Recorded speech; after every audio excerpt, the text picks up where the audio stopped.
Agora, quem vai começar a dar a sua aula é a Luísa Elias, tá? A gente já viu aí as características dela durante a semana, mas ela é médica com especialização em cirurgia cardíaca e homeopatia. Ela tem mestrado em ciências médicas, é professora do curso de pós-graduação em homeopatia de Florianópolis, Santa Catarina, pelo CHI, Centro de Homeopatia Integrada. É escritora e pesquisadora nas áreas de homeopatia e florais. E é sintonizadora, co-criadora e produtora do Sistema Florais de São Francisco desde 2002, com atuação na área clínica e de pesquisas. E, atualmente, ela é presidente da Abracampo. Bom, agora, Luísa, eu vou abrir a sua apresentação. Deixa eu ver aqui.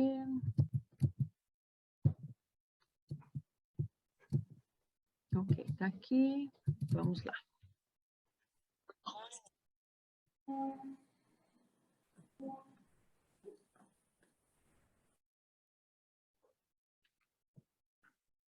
Está compartilhando, gente? Sim, esse é o terceiro slide. Pode voltar um pouquinho, por favor, Beth. Isso. Pronto. Esse aí é o primeiro. Então, gente, eu gostaria de agradecer muito em nome da Abracampo, Associação Brasileira dos Pesquisadores das Essências de Campos de Consciência, esse convite para estar mais uma vez aqui nesse evento, SP Flor Forma e Informa, nesse momento tão importante de comemoração dos seus 10 anos, né? Então, como a Beth falou, eu tenho a honra, o prazer e o privilégio de estar nesse momento, sendo a guardiã do cargo da presidência da Abracampo. Então, nós tivemos anteriormente a fala da Kátia, que foi muito completa e complexa também, né? Ela conseguiu trazer aí um contexto histórico maravilhoso da terapia floral no Brasil, no mundo, né? E contextualizando com todo um momento que o mundo vivenciava e esse desabrochar da terapia floral, né? Então, por favor, pode passar o próximo. Dentro desse contexto, né, então, aí a gratidão, né, a Abracampo e a SP Flor em total sintonia e integração. O próximo. E nessa integração também eu queria agradecer muito a presença das outras professoras e toda a equipe que organizou esse evento, né, tão maravilhoso, e que a gente tem essa oportunidade de estar aqui realizando de forma telepresencial, compartilhando todos esses ensinamentos. E a minha fala de hoje vai ser sobre diferenças e combinações entre a terapia floral e homeopatia. Pode passar. Então, dentro dessas diferenças, né, eu falei da contextualização da Kátia e o quanto isso foi importante, inclusive precedendo essa minha fala, porque nesse contexto histórico nós temos Hahnemann, que é o pai da homeopatia, que precedeu o Dr. Bach, que é o pai da terapia floral, né? Então, se vocês observarem, quando o Hahnemann teve o seu desencarne em 1842, logo, alguns anos após, umas décadas após 1886, o Dr. Bach, ele nasceu, né? E esses dois seres, esses dois grandes avatares da humanidade, eles vieram para quebrar paradigmas, né? E dentro dessa quebra de paradigmas, a gente tem aí, pode deixar no próximo isso, nesse contexto histórico, a gente vai falar de um grande paradigma e de uma grande doutrina, que é o vitalismo. né? Então, aí dando essa continuidade à fala da Kátia, é muito importante a gente ter o entendimento do que seria o vitalismo, né? Que foi uma doutrina seguida pelo Hahnemann, pelo Dr. Bach, que foi discípulo do Hahnemann, por Hipócrates, que é o pai da medicina, para a gente poder entender um pouquinho, contextualizando com o que a Kátia falou, nesse momento histórico, como que eram, quais eram esses paradigmas, né? E onde é que a homeopatia e a terapia floral elas ancoram nisso tudo, né? Então, de onde, qual foi a fonte, né, que esses nossos dois grandes mestres beberam? Então, vitalismo, né? Então, vem de algo que é vital, que é importante, que vai gerar a vida, né? Então, um princípio vital que vai trazer, que vai existir em todos os organismos vivos, e, aliás, vai ser isso que vai diferenciá-los dos objetos inanimados. Por quê? Eles têm esse princípio vital, que é um elemento metafísico, ou seja, além do que se entende como físico, como material, e são governados de forma diferente desses objetos materiais, né? Então, esse princípio vital, também chamado de inteléquia, ele não seria redutível à alma ou à mente. Então, ele seria diferente do que nós consideramos, ou do que se era considerado na época, de alma ou de mente. E ele seria peculiar aos organismos vivos. E esse mesmo princípio que controlaria o desenvolvimento, a forma desse organismo e o direcionamento de todas as funções, de todas as atividades desse organismo. Então, essa doutrina é uma doutrina que vai se opor a uma outra, que é a doutrina mecanicista e organizacionista do René Descartes, que nós vamos ver a seguir, que vai e rejeita essa possibilidade de se reduzir o que é orgânico, aquilo que tem vida, a algo que é inorgânico, que não tem esse princípio vital. E para os gregos, na época, esse princípio vital, então, é importante a gente ressaltar que ele é distinto, não só da alma, onde se residiam os pensamentos, como também das propriedades físico-químicas do organismo. E ele sofre, então, esse vitalismo, um impacto muito grande, quando, em laboratório, em 1828, acontece a síntese da ureia, e ela é seguida por outras grandes sínteses. Então, esse vitalismo, ele cai por terra, porque ele diz que essa força vital é geradora e controladora da vida. Então, se ela gera, como que uma vida, como que algo orgânico pode ser produzido em laboratório? E aí, essa ideia ela se reduz na direção de defender que essa força vital ela não iria gerar, mas ela iria orientar, de uma certa forma, essas forças físico-químicas que produziriam esses fenômenos vitais. E aí, por causa disso, desde o século XX, os biólogos, né, a medicina, ela vai considerar esse vitalismo como algo a ser refutado, porque ele não pode ser mostrado por evidências empíricas. E aí enquadra o vitalismo no campo da religião, no campo do dogmatismo, do que não é ciência. O que vai muito agradar a igreja, né? Porque a alma volta a ser falada, coordenada pela igreja, e ela se divide, se parte totalmente do que é físico, né? Do nosso organismo. E isso a gente vai ver muito bem lá com o René Descartes. Então, só que o que acontece? Vai existir sempre um grupo em toda a Europa, principalmente, que vai continuar defendendo essas ideias vitalistas, que vieram lá de trás com Hipócrates, né, que é o pai da medicina. Então, o vitalismo ele vai trabalhar o organismo como um todo.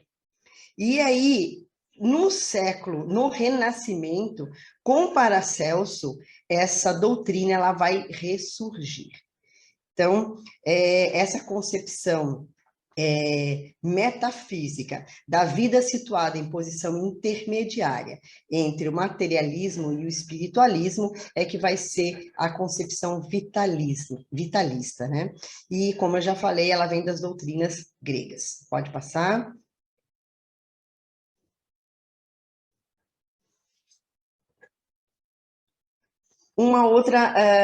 Um outro termo, uma outra doutrina importante da gente contextualizar aqui é o animismo, né? Que vem do termo latino animus.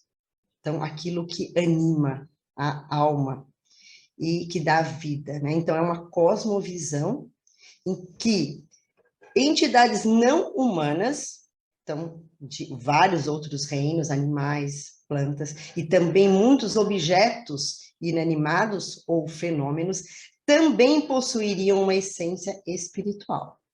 Então, ela vai abranger uma crença de que não vai haver separação entre o mundo espiritual e o mundo físico material, e de que existem almas ou espíritos, não só em seres humanos, mas em todos os outros seres, né? Inclusive entidades do meio ambiente, trovão, vento, cachoeira e sombras. Então, o animismo, de novo, também vai rejeitar o dualismo cartesiano. Pode passar?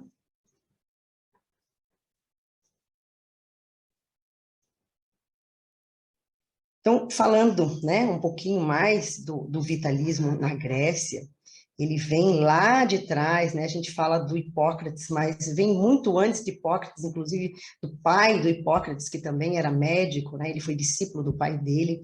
Então, Hipócrates, na ilha de Kos, ele integra a escola de Kos. E isso 5 anos antes de Cristo.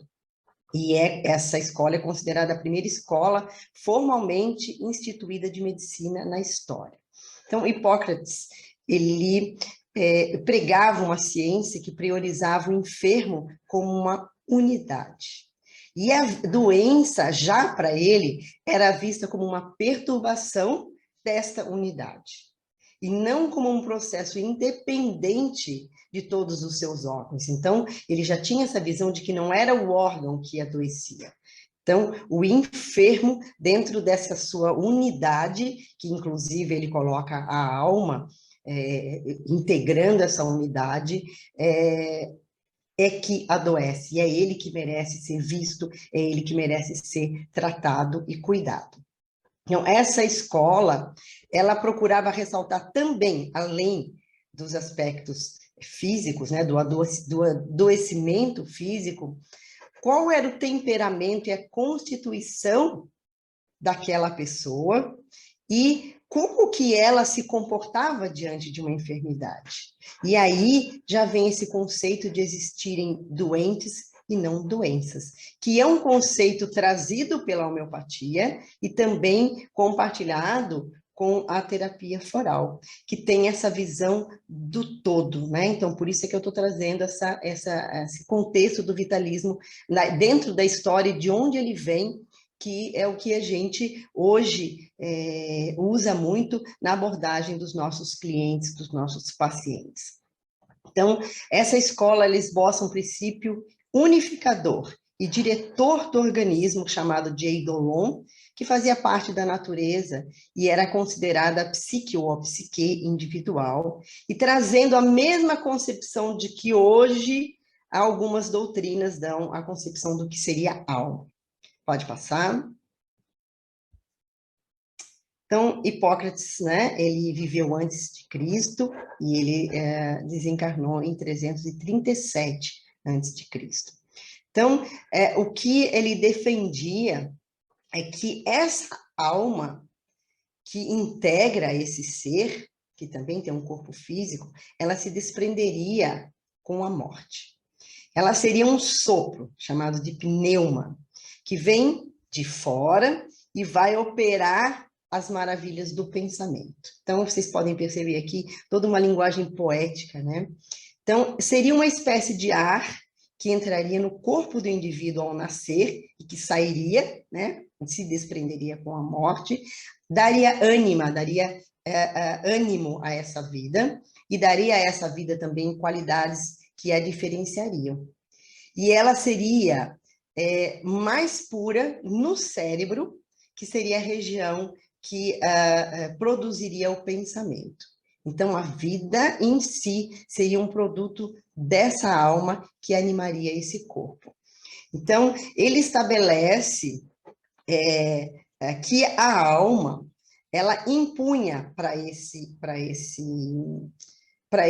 corpo, para essa existência, a vis medicatrix naturae, que seria o quê? Né? Um impulso que iria operar nesses seres para fazer com que a saúde se mantivesse.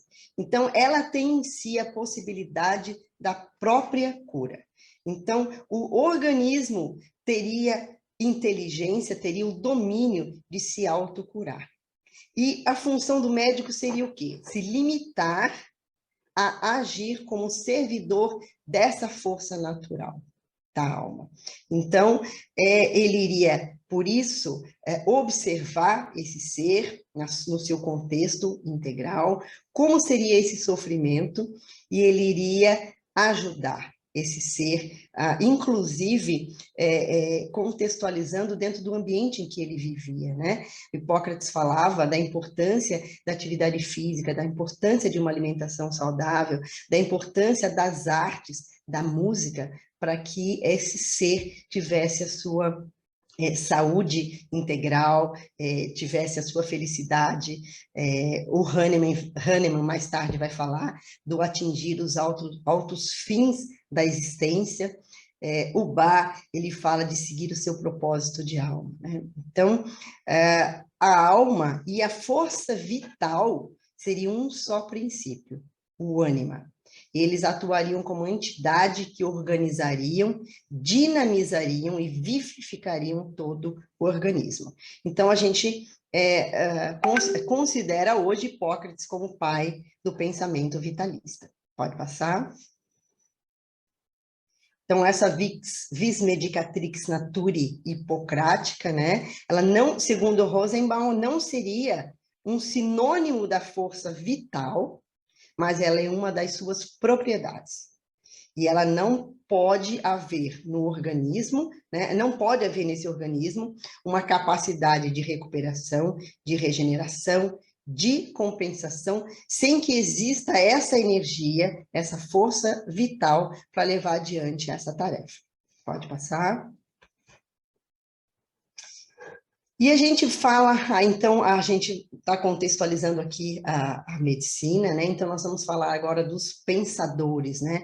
De como que era essa filosofia, porque Hipócrates, ele também compartilhava dos mesmos pensamentos de Platão, de Aristóteles. E Platão, que também desencarnou, morreu em 347 a.C., ele estabelece esse pensamento, um pensamento aqui dualista, e ele admite que a alma é uma entidade separada do corpo. Então, ele dá aí os seus nuances de compreensão com relação a isso. Então, existe um corpo, existe uma alma, e essa alma é uma entidade separada.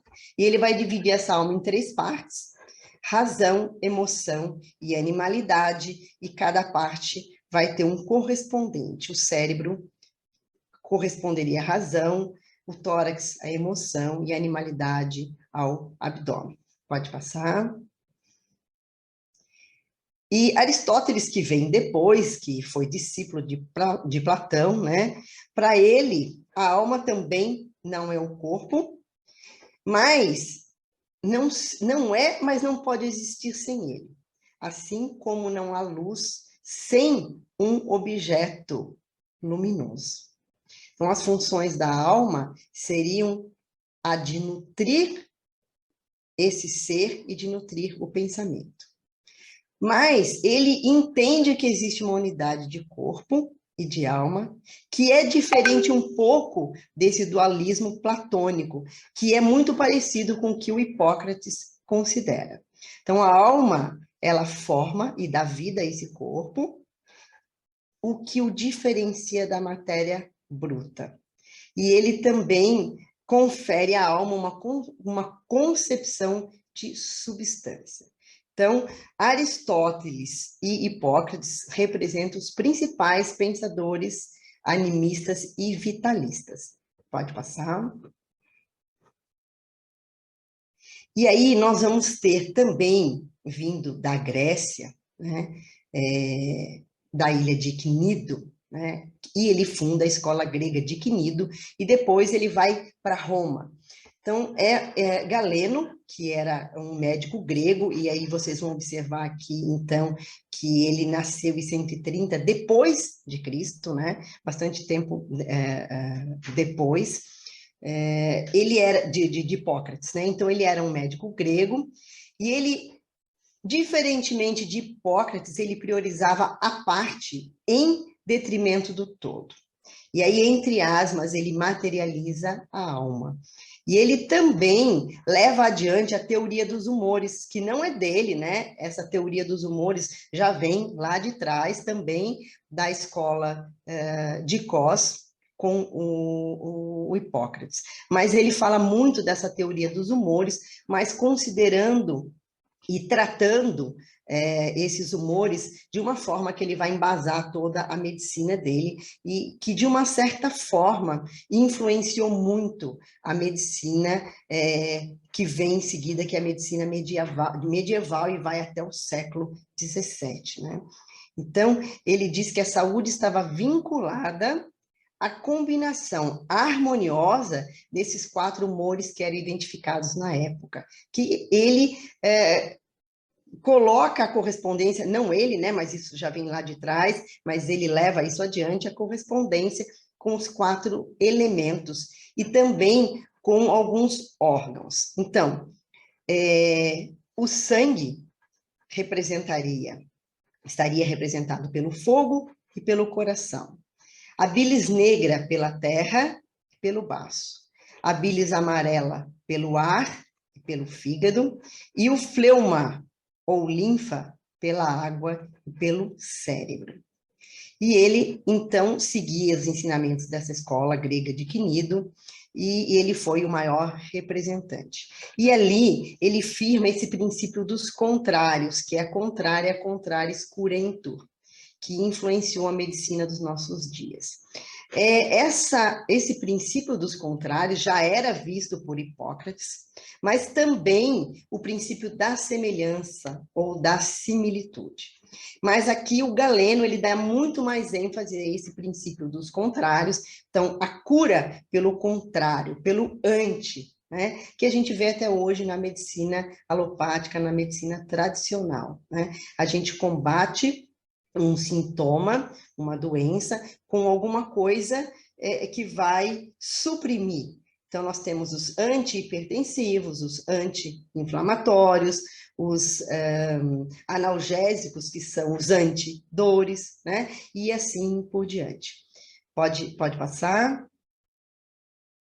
Então, aqui, né, essas 2 principais escolas que foram originadas na Grécia, então, esse quadro, ele é importante para a gente visualizar, né? Então, em Cos, tendo como seu representante principal Hipócrates, 460 a.C., e a escola de Cnido por Galeno, 201 depois de Cristo. Então, a escola de Cos ressalta o temperamento, a constituição, o indivíduo como um todo. E a escola de Cnido, um transtorno local, dando muito mais importância à doença, ao órgão que está ali sofrendo. E a escola de Cos, importância ao doente. Ela é mais sintética, ela é mais holística, e a escola de Cnido é analítica. E as doutrinas relacionadas, então, com a escola de Cos e de Hipócrates seriam o animismo e vitalismo, que eu trouxe para vocês, e as doutrinas relacionadas à escola de Cnido seriam o mecanicismo e o dinamismo. né? Dinamismo vital e físico-químico. O enfoque médico aqui é a homeopatia, e a terapia floral também tem esse enfoque, e aqui na Escola de Quinido a alopatia, que emprega a lei dos contrários, e a homeopatia, que emprega a lei dos semelhantes. Isso a gente vai ver um pouquinho mais adiante, que não é a lei empregada pela terapia floral. Pode passar. Então, durante a Idade Média, o médico, ele deveria tratar o corpo, a alma ficou para assunto da igreja, né? Então, não cabia ao médico tratar a alma. E a medicina galênica, então, ela prevaleceu muito com o apoio da Santa Sé, porque era muito interessante que a igreja tivesse esse poder, né? E essa teoria dos humores, ela foi muito empregada, e ela via nos doentes excesso ou falta desses 4 elementos. E para isso, o tratamento na época era de retirar esse excesso. Então, usavam-se sanguessugas, vesicatórios produzindo vesículas na pele, purgativos produzindo vômitos e sangrias. O que hoje para a gente, né, é um absurdo, mas era o que se tinha na época, era o que se acreditava, era o que se usava. E o conhecimento hipocrático, ele ficou restrito aos mosteiros e mantido pelos monges ao longo da nossa noite escura aí, que foi toda a Idade Média, né? E esse conhecimento, então, ele foi ressuscitado por Paracelsus, que foi considerado um precursor da homeopatia. E ele é muito importante também, ele influenciou muito o Dr. Bach, como a gente vai ver lá na frente. Pode passar. Então, Paracelsus, então, ele é de 1493, nasceu em 1493, morreu em 1591, era um médico suíço. Ele ressuscita aí esses ensinamentos de Hipócrates e volta à visão unitária do homem. Então, ele se aproxima muito no pensamento com a lei dos semelhantes, e ele cria a lei das assinaturas ou das signaturas, usando as plantas, né, e observando as características físicas dessa planta, as características visuais que se aproximavam a órgãos doentes. Então, esse estudo dele foi baseado nessa doutrina. E hoje a gente tem essa possibilidade, como sintonizadores e como co-criadores de essências de campo de consciência, usar muito essa doutrina, essa lei das assinaturas, na observação do que aquele ser focalizado, seja uma planta, um mineral, um animal ou qualquer outro, para que a gente possa entrar em sintonia com o campo de consciência deles e que a gente possa ter essa percepção intuitiva nesse diálogo que a gente tem com esses seres a serem focalizados e que estarão ali constituindo as nossas essências de campos de consciência, né? Mas essa signatura a gente pode ampliar dentro da sintonização das essências, não só como essa visão externa, né, da morfologia, que fala muito, não só do aspecto semelhante a muitas estruturas do nosso corpo, macroscópicas, mas também microscópicas, né? Então, dentro da medicina atual, a gente tem essa possibilidade do conhecimento microscópico, e é muito interessante quando a gente observa ali, dando o exemplo de uma planta, essa estrutura muito semelhante a uma estrutura microscópica. E nessa assinatura também existe a assinatura de todo um histórico né, usando de novo o exemplo dessa flor, dessa planta, dentro da história da humanidade, né? Apelidos, frases às quais ela foi associada, o seu próprio nome. Então, isso fala muito da assinatura dessa planta ou desse ser que a gente vai focalizar. Então, Paracelso, ele foi considerado o pai da bioquímica, e um dos primeiros médicos medievais que vai rejeitar as teorias dos humores de Galeno, né? E Hahnemann também, o pai da homeopatia, ele fica muito indignado com essa teoria e com os tratamentos que eram realizados naquela época, né, que ele considerava invasivos e absurdos, e inclusive nessa proposta do Galeno de se tratar o órgão, ele começa a fazer estudos de plantas, né, trabalhando extratos, inclusive plantas que são tóxicas, então muitas pessoas se intoxicavam por usar esses extratos, metais pesados, metais tóxicos, como o mercúrio, que era muito utilizado na época do Hahnemann. Então, tudo isso prejudicava muito, né, a proposta de cura que tanto Hahnemann quanto Bach tinham, que era de uma cura que não trazia um mal, um malefício maior do que aquele que já existia, e muitas vezes até chegava a matar, né, o paciente. Então, Paracelsus influencia muito o pensamento de Hahnemann, que vai desenvolver toda a sua teoria dentro da medicina e do seu órgão da arte de curar, que é onde ele vai colocar toda a sua doutrina. Pode passar.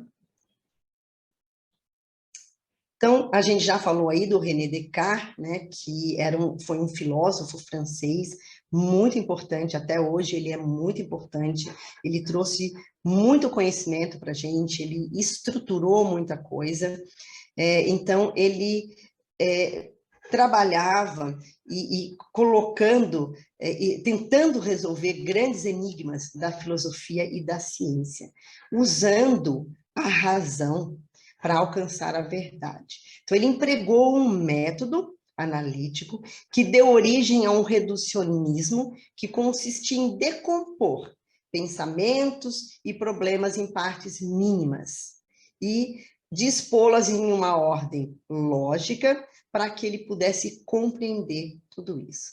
E então ele passou a visão do entendimento do corpo humano como sendo uma máquina que iria funcionar por um calor que vinha do coração, regido por leis físicas e físico-químicas, e que estavam totalmente desvinculados do que se chamava de alma, né? Então, não era uma coisa única, ele quebrou, ele desmembrou.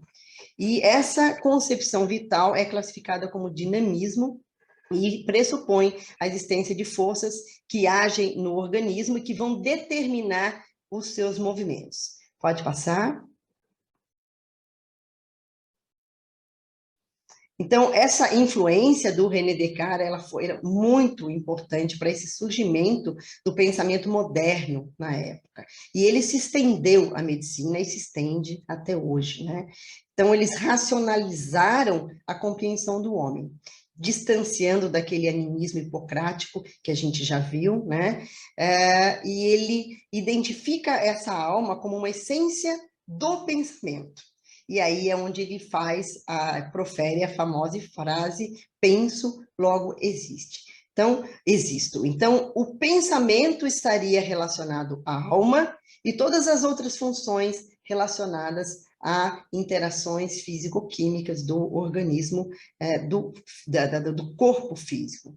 Então, a alma sendo esse pensamento, ela só vai fazer isso, que é a função dela, que é pensar. Então, o corpo não é mais função da alma. Então, ele estabelece essa dicotomia alma e corpo, que a gente vê até hoje, né? Então, a vida passa a ser um atributo do corpo e não da alma. Então, a alma não passa mais a ser o ânima, aquilo que anima, que dá vida ao corpo físico. E ela vai adquirir uma existência própria, independente, e a alma passa a ser simplesmente um pensamento puro. A vida, então, destituída de alma, torna-se um ato mecânico. Mas o René Descartes, ele também admitia a existência nela de uma espécie de um fogo animador, de uma essência vital que ele não conseguia definir muito. Pode passar? Então, contextuando, né, historicamente, esse dualismo cartesiano, né, que também é chamado de dualismo mente-corpo, ou dualidade mente-corpo, é uma visão, então, filosófica de que os fenômenos mentais não são físicos, ou que a mente e o corpo são distintos e separáveis. A mente é imaterial, não espacial.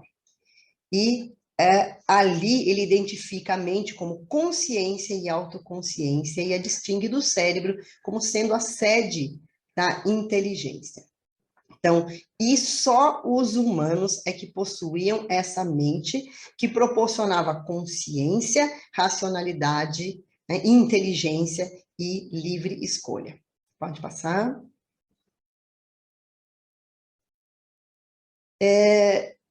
E como ele considerava essa mente como não física, então ela não podia estar localizada em nenhum lugar. Entretanto, ele dizia que essa mente permeava todo o corpo. Pode passar. E é interessante que ele escolhe a glândula pineal, que é uma glândula que ele entendia, que era uma glândula caracterizada e existente somente nos humanos, né? Isso foi erroneamente, a gente sabe que ela não é encontrada somente no cérebro humano, nos animais também ela existe, e por ela também não ser duplicada, como outras estruturas cerebrais, e ele entendia que ela estava cercada por espíritos animais, que a gente sabe que hoje é o líquido céfalo-raquidiano, ele escolhe essa glândula, né, como a sede desse pensamento. E através dessa glândula que a mente iria desejar que o corpo agisse ou inibisse alguma ação. E quando a mente desejava que alguma coisa acontecesse, ela estimulava essa glândula pineal, que estimulava áreas cerebrais apropriadas, fazendo com que os espíritos animais, esse líquido céfalo-raquidiano, fluísse para vários músculos e promovendo o comportamento desejado. Então, o que ele coloca? Ele coloca essa glândula pineal como algo intermediário entre a mente, que pensa e que deseja, e ela interfere na glândula pineal, que vai atuar no cérebro e daí atuando no corpo todo. Vocês vejam, né, como que pensamento interessante que ele tem hoje, né? E a gente, quando fala dos chakras, a gente relaciona essa glândula pineal aos chakras superiores, né? Alguns livros relacionam essa glândula ao chakra coronário, e que é o que eu sigo, e eu já li também alguns escritos relacionando essa glândula ao chakra frontal. Mas o frontal também está relacionado à glândula hipófise, ou pituitária. Pode passar. Então, nesse mecanicismo, né? Então, é uma tendência de entendimento que começa a despontar no século XVII, com René Descartes, e segundo ele, os animais, as pessoas e o mundo eram como máquinas, então por isso se moviam por si mesmos através de leis físicas, leis mecânicas. Pode passar? E na biologia, o mecanicismo se refere às teorias que afirmam que todos os fenômenos se manifestam nos seres vivos, né, através, então, de fenômenos determinados pela física, por leis bioquímicas, e essencialmente, então, de natureza física, de natureza química e de natureza biológica, que se opõem às explicações vitalistas que a gente já viu, né? Pode passar? Então, através da história, né? Então, a gente vê aí Hipócrates, antes de Cristo, que tinha essas duas teorias, do similia similibus curentur, a cura pelo semelhante, contrária e curentur, a cura pelos contrários, e Hahnemann, 1755 a 1843, que vai adotar a similia similibus curentur. Pode passar? Então, Aqui agora, então, a gente chega na homeopatia, a gente chega em Hahnemann, que foi um grande estudioso, era um poliglota, falava mais de 11 idiomas, ele traduziu vários escritos, então ele era muito estudioso e também um cientista de natureza, né? Foi um grande avatar que a humanidade pôde conhecer. Ele tinha uma origem presbiteriana, e ele nasce em meio a diferenciadas visões que estavam ali vendo a morte do vitalismo, né, como a gente viu, com exceção na medicina alemã, que ainda mantinha essa ideia através de Leibniz. Pode passar. Então, ele se encanta quando ele conhece o Corpus Hipocrático, né, que é uma coletânea de 60 tratados que a gente já viu lá, né, que veio da Grécia clássica, e ele teve a autoria de Hipócrates, mas ela não foi escrita só por Hipócrates, ela foi escrita por um conjunto de médicos e de pensadores na época, né? Então, ele se encanta quando ele traduz o Corpus Hipocráticos. E ele, na fase dele pré-homeopática, ele foi um grande químico, e ele era um experimentador, ele experimentava tudo que ele lia, né, nele mesmo. E ele se dedica, então, à tradução de várias literaturas de química, de biologia, e de história, e de filosofia também. Ele atua na saúde pública, na higiene industrial, e estuda intoxicações, né, de trabalhadores nas minas de carvão, e na época se dizia que ele era o mais ilustre médico entre os químicos e o mais ilustre químico entre os médicos. Então, de 1777 a 1796, ele publicou 37 trabalhos científicos, efetuou 17 traduções. Pode passar. E dentro da homeopatia também, ele tem vários livros escritos. Então, em 1790, ele inicia a homeopatia, quando ele traduz a obra de Cullen, que descrevia efeitos curativos da quina na malária. E nessa literatura, o Cullen, ele imputava a ação de cura ao fato da quina ser um tônico para o estômago. Mas, quando ele está traduzindo isso, o Hahnemann ele não fica muito contente com essa explicação. E aí, ele decide experimentar a quina e observar quais seriam os efeitos dessa quina. E para surpresa dele, ele começa a ter um estado febril e apresentar outros sintomas muito parecidos com os sintomas da malária. E aí ele se recorda do Hipócrates, que já tinha anunciado o princípio do semelhante, ou seja, uma doença se cura por uma droga capaz de produzir os seus mesmos sintomas. Então, ali, ele começa a desenvolver toda a teoria da homeopatia, entendendo que uma substância que era capaz de provocar num indivíduo que não tinha sintomas daquela substância, aquela mesma substância seria capaz de curar um indivíduo que apresentasse aquela doença manifestada por aqueles sintomas. Então, essa é a lei dos semelhantes. Pode passar. Então, aí, o que ele faz? Como ele fez essa autoexperimentação, ele cria essa experimentação no homem são. Então, um homem são é um homem que, naquele momento, não tem nenhum sintoma, não está apresentando nenhuma doença, seja ela física ou seja ela emocional, né? E aí ele estabelece os princípios fundamentais da homeopatia. E aí, como ele faz essa experimentação em homens são, né, em homens, não em animais, ele começa a estudar também o psiquismo humano, né? E então o Hahnemann foi o precursor desse método experimental, iniciando-se muito antes das experimentações em animais de Claude Bernard. Pode passar. Então, nessas experimentações, em toda a sua doutrina, né, ele tem o predomínio do pensamento vitalista, né?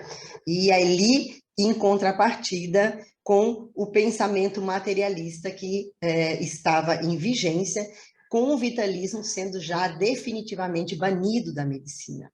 Então, é por isso que o Hahnemann é perseguido também, e ele tem que, durante a sua vida, se mudar para várias cidades justamente para se esconder e para conseguir dar seguimento aos seus estudos. Então, o vitalismo, então, começa a ser combatido e, em 1835, ele se refugia na França. E os 8 últimos anos dele foram vividos em Paris e ali ele veio a falecer.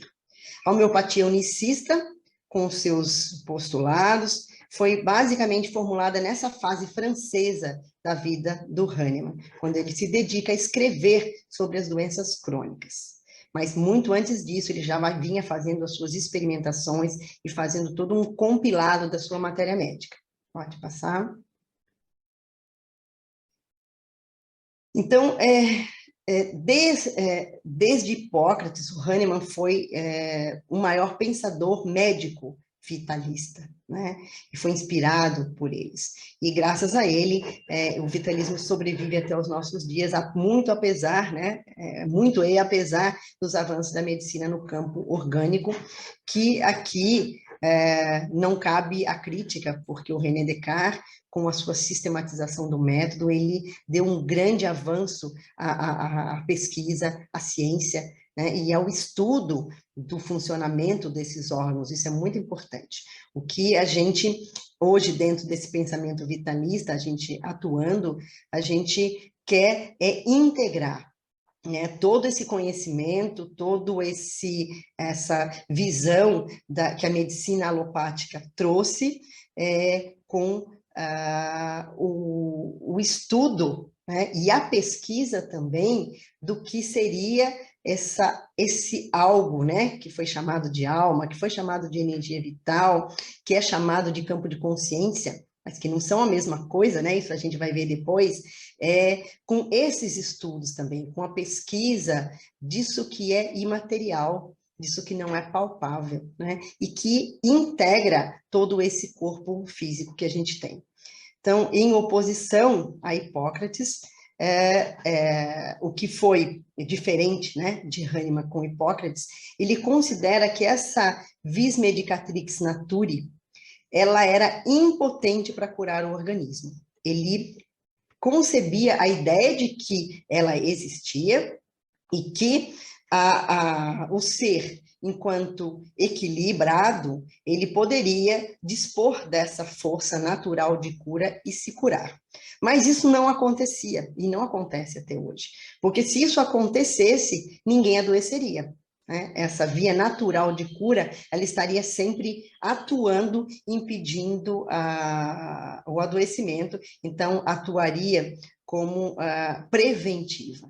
Então, o Hahnemann, ele discorda de Hipócrates e ele concebe a força vital, ou a energia vital, que é a energia que nos governa e que também tem uma natureza inanimada, mas que seria inacessível aos nossos sentidos. E essa força vital desequilibrada iria gerar a doença, e, ao mesmo tempo, quando ela fosse equilibrada através de um similium, de um medicamento que tenha a possibilidade de ressonar com essa força, fazendo com que ela se curasse. Só que a gente vai ver que ele vai ressonar não diretamente com a força, mas diretamente com a força da doença em si. Pode passar? Então, ele constata a presença dessa força vital, né, como uma entidade imaterial, um agente agregado e unido à matéria, mas distinto dela, e forma um único organismo. Então, trazendo de volta a questão do vitalismo. E para ele, essa energia vital, ela era capaz de manter a saúde, mas ela podia se desequilibrar por interferências de forças desarmônicas. Então, no ambiente, na natureza, e esse desequilíbrio é que geraria essa doença. E ela seria capaz de se auto-equilibrar dessas desarmonias quando essas desarmonias fossem agudas. Mas ele observou que ela tinha uma ação limitada na autorregeneração quando essas interferências elas se prolongavam por muito tempo ou eram muito profundas, levando ao aparecimento de doenças crônicas, que foi a última coisa que o Hahnemann escreveu sobre e que foi o grande desafio e que é até hoje o desafio da homeopatia.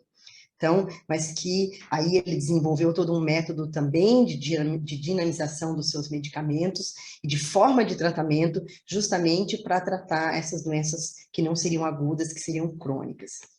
E desequilíbrios dessa energia vital geram sinais e sintomas percebidos no organismo como um todo, que podem ser objetivos ou subjetivos. Então, objetivos, né, uma febre, por exemplo, um sinal inflamatório, e subjetivo, como a pessoa adoece. Então, a maneira específica de adoecer, quais são os sentimentos, quais são as sensações, quais são as emoções, quais são as ilusões que essa pessoa desenvolve durante aquele processo de adoecimento. E isso é tão importante para diferenciar o paciente na homeopatia, quanto, ou até mais, do que os sinais físicos e objetivos que ele apresenta, né? Inclusive sinais patognomônicos de determinadas doenças, que são iguais para todos, né? Mas o que diferencia cada ser é como ele vivencia aquela doença. E ele considerava que toda patologia, antes de se manifestar no físico, ela se manifestava primeiro em campos sutis, alterando sensações e emoções, como a gente já viu. Pode passar. Então, o Hahnemann, ele concebe também uma visão ternária e unitária do homem, que é composto por espírito, por energia e corpo físico. A gente vai ver nos campos de consciência, né? A Kátia vai falar um pouquinho mais à tarde, a gente vai falar um pouquinho agora, nós também partimos de uma visão trina da realidade, né? Que é matéria, espírito e consciência. O Hahnemann falava de matéria, corpo físico, espírito e energia. Então, e aqui ele coloca o campo da energia vital. E que na época já era uma concepção bastante arrojada para o seu tempo, né? E ali ele estabelece a cabalística trindade, que também é apregoada nas chamadas revelações místicas e religiosas. Então aqui eu estou falando da homeopatia, mas eu estou tentando trazer um paralelo com a terapia floral também para vocês, né? Então o corpo para Hahnemann seria a manifestação do espírito, e a energia lhe contém a unidade. Pode passar. A doença não seria um mero distúrbio do corpo do homem, mas um reflexo de sua própria essência, e diz respeito à natureza energética e psíquica. Então, não é só um distúrbio físico, mas tem um distúrbio aí do campo de energia, do campo psíquico. Seguinte, pode passar. E aí, então, ele coloca alguns postulados, né? Quando ele fala dessa energia ou força vital, ele descreve essa energia como sendo autocrática e onipotente. Ou seja, autocrática porque ela atua por leis próprias, com poder absoluto sobre a constituição material do corpo. E essa constituição material é submetida às suas leis, de maneira a preservar e manter a vida. Então, essa seria a função dessa energia vital, que é autocrática e onipotente. Entretanto, ela não tem inteligência no seu funcionamento. Então, seria um funcionamento automático nessa direção de manter e preservar a vida. Mantém em ordem os constituintes materiais do organismo vivente quando equilibrada. Mas, quando ela está desorganizada, desequilibrada, ela estabelece a doença. e responsabilizando-se assim pela saúde e pela doença. Então, a doença para Hahnemann seria um desequilíbrio dessa energia vital, dessa força vital. Mas ela é passível de se autoequilibrar e espontaneamente recuperar a sua própria harmonia. Quando desequilibrada, torna-se suscetível de ser influenciada pelo meio. Pode passar. E a saúde, para Hahnemann, seria um estado de harmonia da mente e do corpo, que tem como única e precípua finalidade favorecer instrumentos sadios para que o espírito possa livremente conquistar os altos ou elevados fins da sua existência. Isso está no parágrafo 9 do Órgão da Arte de Curar, que é ali estão todos os postulados da homeopatia, né? Então, a gente fala muito disso, né? Do que é digno de cura dentro da homeopatia e de fazer com que aquela pessoa que está sofrendo, seja ela de que doença for, emocional, física, ela se liberte dessa dor, desse sofrimento, para conquistar os elevados fins da sua existência. E a enfermidade, então, seria uma ruptura do equilíbrio dessa energia vital. Pode passar. Então, essa força vital é uma energia não corpórea, como a gente já viu, né? Ela vai do centro à periferia e ela pode ser perturbada por algum fator, que em homeopatia a gente chama de noxa, que é um fator que vai desequilibrá-la.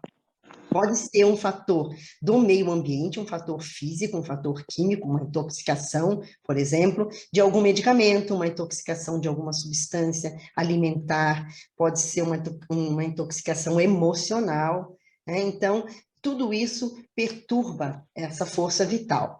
Às vezes a gente está muito equilibrado e sofre um estresse, um abalo agudo e rapidamente essa força vital ela pode se desequilibrar e gerar em seguida a doença. Energias nocivas atuantes no mesmo plano de ação, então físico, químico, biológico, miasmático ou até psíquico, vão resultar num desequilíbrio gerando doença. E esse desequilíbrio, ele é influenciável pela dinâmica do medicamento homeopático, que também, assim como os florais, não possui massa, mas o medicamento homeopático possui energia que não existe dentro do medicamento das essências florais e de campos de consciência. Elas têm campos de consciência, né? Que a gente vai ver um pouquinho também disso mais tarde. Pode passar. Então, essa é uma das grandes diferenças, né? A energia que existe no medicamento homeopático que não está nas essências de campos de consciência. O homeopata não pode separar o espiritual do orgânico, pois crê em uma unidade indissolúvel, né, dentro do seu conceito de saúde. Ninguém pode enfermar-se do corpo sem enfermar-se da mente e vice-versa. Então, eles estão em unicidade. Corpo e alma são dois aspectos ou duas realidades, mas de uma mesma realidade. Eles compõem uma única realidade. Deve-se compreender por saúde um estado de harmonia da mente e de equilíbrio fisiológico dos órgãos, no qual o espírito pode servir-se livremente do corpo para os mais elevados fins da existência, como a gente já falou. Pode passar. Então, aqui, Hahnemann, esse é o órgão da arte de curar. Pode passar. E nesse órgão, o Hahnemann, ele coloca os 4 pilares fundamentais da homeopatia. E nesses 4 pilares, a gente vai já observar muitas diferenças da homeopatia e da terapia floral, né? Então, a homeopatia clássica, ela se fundamenta nesses pilares. Então, o primeiro pilar é o princípio da similitude, o semelhante curando o semelhante. A gente vai falar um pouquinho de cada um. A experimentação no homem-são, o medicamento que é dinamizado e que é único, utilizado, cada medicamento de uma única vez, por vez. Pode passar. Então, a cura pelo semelhante, como a gente já viu, né? O semelhante curando o que por sintonia, né, o que é igual, por frequências iguais, por ressonância. Pode passar. Então, ele enunciava que para um medicamento curar um conjunto de sintomas no indivíduo doente, este deveria despertar os mesmos sintomas nos indivíduos sadios que o experimentassem, como a gente falou, né, anteriormente, quando ele experimentou a quina, né, e ele apresentou esses sintomas. Então, essa experimentação e esses sintomas desenvolvidos são chamados de patogenesias. Pode passar. Aqui é um compilado de tudo isso que eu falei, né, da Ana Kossak Romanak, falando desse princípio do semelhante curando semelhante. A gente não vai aprofundar muito, né, porque isso é um tema bastante extenso, mas é importante que vocês entendam que a homeopatia, ela tem dentro desse medicamento, né, uma energia capaz de atuar por ressonância na energia gerada por um determinado agente agressor, por exemplo, um vírus, uma bactéria. E ali ela entra, pode passar o próximo que tem um... Não é aqui, é no seguinte. Mas então, ela vai entrar ali. Isso, é aquele ali. Volta um pouquinho. Isso aqui. Então, o que aqui é bem didático da gente entender como que é essa cura do semelhante pelo semelhante, né? Então, somando-se reações paralelas na cura. Então, a princípio prevalece sobre o organismo a dominância mórbida. Então, um organismo doente, ele tem uma atuação de fatores mórbidos que induziram essa doença.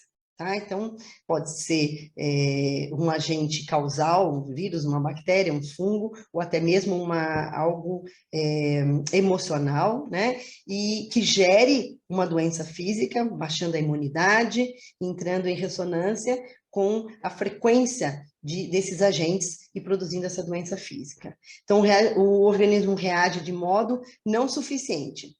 Por que não suficiente? Porque ele está doente.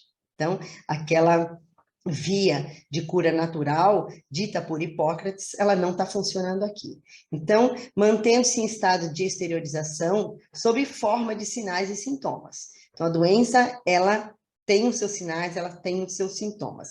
Tem uma reação insuficiente do organismo, e aí, mediante um estímulo farmacodinâmico, com medicamento homeopático, é acrescentado à doença natural, essa doença, uma segunda doença, que seria uma doença artificial, por que uma doença artificial? Porque ela tem a mesma frequência de vibração daquela doença que está ali, naquele indivíduo, naquele momento. Então, ela entra se somando a essa doença artificial, e fazendo com que o organismo tenha uma defesa redobrada, frente a essas duas agressões que acontecem simultaneamente. Essas duas agressões paralelas, somadas, elas vão ter o mesmo sentido, né? Então, aqui tem os fatores mórbidos, o medicamento simílimo no mesmo sentido, e aí vai fazer com que o organismo que é mais suscetível a essa doença medicamentosa, porque ela vem em forma de energia, ela vem em forma de informação, então ele vai ampliar a sua reação. Então, aqui a reação orgânica ao simílimum, né, do organismo. Então, o organismo é que se cura, não é o medicamento homeopático que cura, ele estimula o organismo a desenvolver, a fazer com que a sua força vital reaja àquele estímulo e ele mesmo se cura. Então, ainda que esse estímulo adicional, né, do medicamento pareça mínimo, porque ele vem em doses, né, ele vem potencializado, ele vem dinamizado, ele vem diluído, ele vai representar uma mensagem dinâmica que, condicionada pela similitude, ele faz o organismo reagir com uma força maior. Então, a sintonia dos esforços supera esse potencial morbífico e a resposta orgânica se completa. E aí a doença é aniquilada e sobrevém o reequilíbrio da saúde. Então, essa resposta do organismo. Então, isso é o semelhante curando o semelhante, tá? Então, é o semelhante capaz de estar em alinhamento com esse fator causal de doença, entrando no organismo e ativando a força vital daquele ser. Pode passar? Você acha Pode ir que para o tem próximo. condições de finalizar em 15 minutos? Eu não estou te ouvindo. Não estou te ouvindo. Está me ouvindo agora, Luísa? Agora estou. Tá, você acha que você tem condições de finalizar em 15 minutos? Sim, sim. Tá, Pode tá passar o joia. próximo. Tá.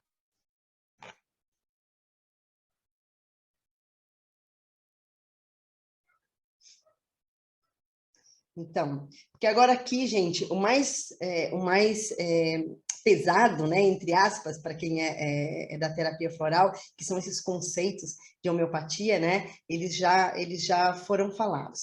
Então, aqui, a experimentação, então, no homem são, como a gente já viu, e esses sintomas despertados na experimentação, eles vão compor a patogenesia, que vão fazer parte da matéria médica homeopática, e essa matéria médica vai ser organizada no repertório.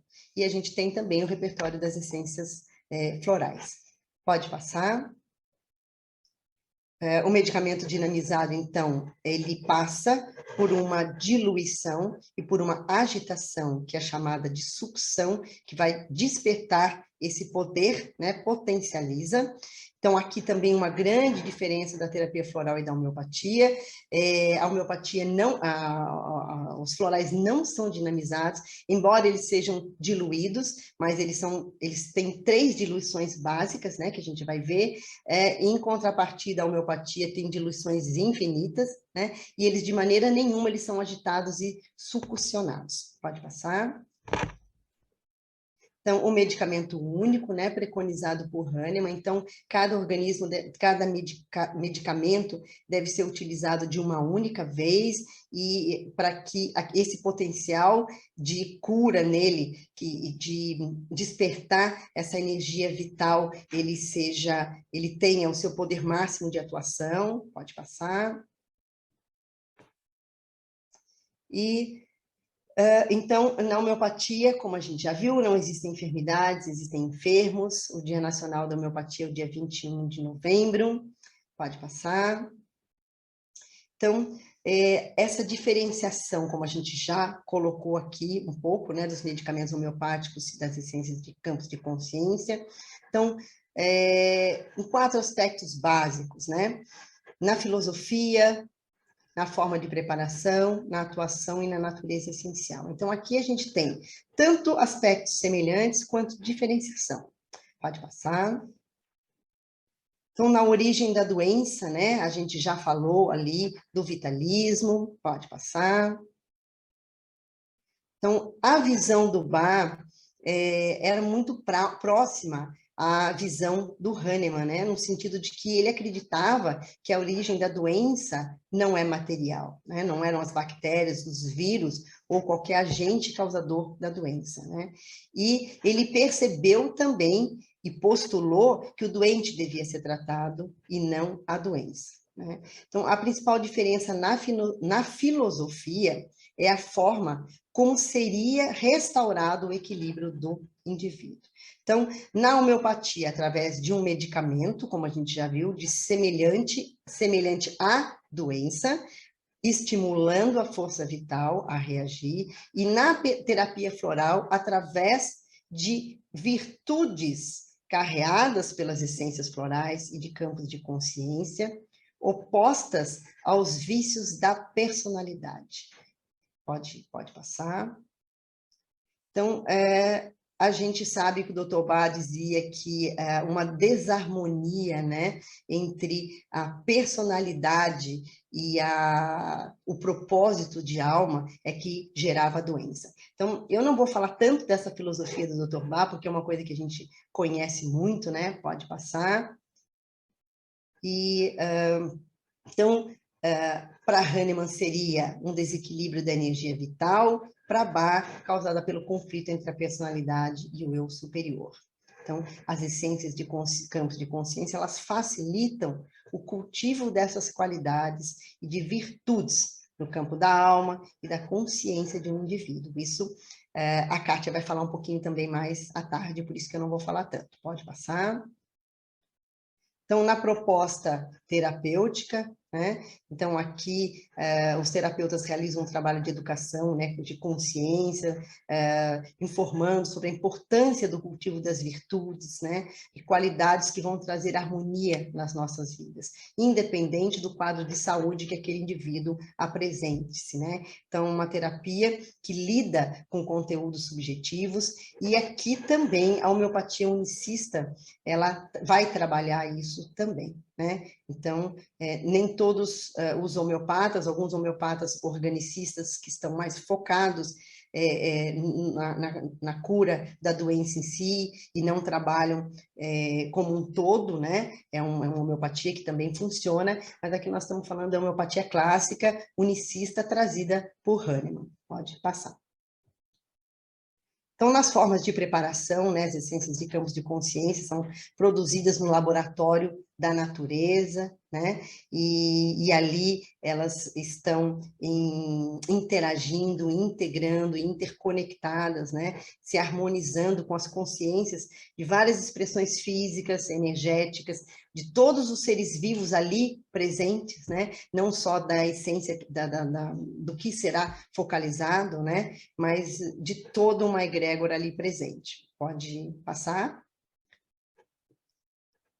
Então, aqui, né, o Bach falando para o mundo homeopático, né? Então, ele teve uma formação homeopática muito importante, né? Todo mundo sabe, e que ele observa a importância do envolvimento dos 4 elementos, né? A terra, do ar, do fogo, do sol, né? E da água, para enriquecer a cura magnética. Pode passar. Então, as diluições homeopáticas, Bach preconizou para diminuir os efeitos tóxicos, né, que a gente já viu, que eram muitos na época dele, e para que fizesse, aí ele fez esse processo de diluição de sucção, diluições que podem ser infinitas, né, e aí quanto mais ele diluía, mais ele potencializava a ação desse medicamento, e mais ele observava que o doente se curava com menos sofrimento e menos reações. Pode passar.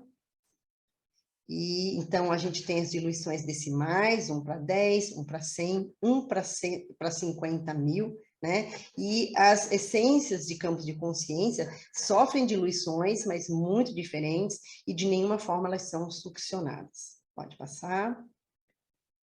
Então, a essência mãe, ela tem uma diluição de 1 para 2, então não vou falar muito disso, né? Isso aqui é mais para contextualizar para vocês, mas isso é o que a gente já sabe. Pode passar. A solução estoque 1 para 200, né? Por que 1 para 200? Porque quando a gente usa um vidrinho de 10 ml, cada ml tem 20 gotas, então 10 vezes 20 dá 200, e a gente usa a proporção de 1 gota de solução mãe para 200, né, de veículo hidroalcoólico, então ela vai ter essa proporção. E essa essência estoque, como todo mundo já sabe também, é a essência que é fornecida pelos produtores, cocriadores, sintonizadores, tanto aos terapeutas, às farmácias e aos distribuidores. Pode passar. E a essência em solução de uso, então, são 2 gotas da solução estoque, da essência estoque, para 600 gotas do veículo hidroalcoólico. Então, aqui 600 por quê, né? São a mesma coisa, cada ml tem 20 gotas, e aqui a gente tem um vidrinho de 30 ml. Então, nessa conta matemática, a gente, somando todas essas diluições, o que o usuário vai receber é uma diluição de 1 para 120 mil. Então, nessa diluição já não existe nenhum traço de matéria, né, orgânica que o usuário vai receber. Pode passar. E essa é a nossa diluição final, né? Então, as essências de campos de consciência, elas sofrem essas diluições, mas não são medicamentos homeopáticos. As escalas de diluição não correspondem às homeopáticas, elas não são succionadas, elas não dispõem de patogenesia, da experimentação em homem-são, que geram sintomas que se assemelham aos apresentados nos doentes, né? Então, elas são sintonizadas pelos sintonizadores, elas não seguem a lei da semelhança, que é a importante lei, mais importante lei da homeopatia. Pode passar. Então, na maneira de atuação também, como a gente já viu, ela não substitui uma doença natural por uma doença artificial, elas propõem um processo de integração, né? Que quando é permitido pelo campo de consciência daquele que as recebe, ela torna-se um processo criativo. Pode passar. Então, nesse processo criativo, ela integra dados qualitativos, né, virtudes que elas carregam, com o campo de consciência do indivíduo, possibilitando o aflorar desse movimento criativo, do despertar dessas virtudes, gerando novas escolhas e respostas diante de desafios da vida, trazendo harmonia, trazendo equilíbrio, né, e trazendo aquilo que o Bach chamou, né, de uma harmonia entre aquilo que a nossa personalidade, aquilo que a gente vivencia no nosso dia a dia, com o nosso propósito de alma, e que o Hahnemann trouxe como atingir os altos fins da existência. Pode passar. Então, pode passar, isso a gente já falou, da natureza. Pode passar. Aqui eu trouxe os conceitos que eu já falei para vocês, da realidade trina, pode passar. A intencionalidade, extremamente importante, do co-criador, do sintonizador, pode passar. Então, o processo de cocriação, pode passar também, isso é mais para contextualizar. E uma coisa bem importante para a gente finalizar aqui, então, seria a definição do que seriam essências de campos de consciência, que a Kátia vai falar também de novo à tarde, mas que eu acho importante a gente trazer, porque é uma definição trazida pela Abracampo, e que a gente precisa falar muito para que as pessoas se acostumem com isso, né, se familiarizem com isso, né? São preparados artesanais que trazem em seu conteúdo o registro do padrão de uma ou mais manifestações da consciência originária da natureza, que entrando em ressonância com o campo de consciência de pessoas, grupos, coletividades, animais, ambientes e ecossistemas, agem como princípios catalisadores que ativam processos de transformação da consciência, despertando talentos, potenciais latentes, proporcionando a restauração da paz e o equilíbrio do ser humano e da sociedade. Pode passar. Pode passar, e são as várias propostas, né, de essências florais, o amplo espectro de atuação também, pode passar. Então, importantíssimo que as essências não são medicamentos, não substituem de maneira nenhuma o tratamento médico. A Kátia já falou, né, de terapias serem complementares, integrativas, né, transdisciplinares. Então, elas devem ser utilizadas como um complemento a todos os tratamentos que a gente possa pensar que vão trazer o alívio do sofrimento, né? Então, elas não vão atuar de maneira a interferir em nenhum medicamento, em nenhuma atuação terapêutica, pelo contrário, quando identificadas, quando o processo é identificado por um terapeuta floral, ele vai saber conduzir esse processo atuando de uma forma integrativa e transdisciplinar. Pode passar. Então, finalizando, elas agem como princípios catalisadores, movimentos que ativam processos de expansão, transformação da consciência, despertando talentos, virtudes, potenciais latentes, favorecendo a instauração de novas possibilidades de escolha, em decorrência destas, possibilitando a restauração da paz, da harmonia e do equilíbrio do ser.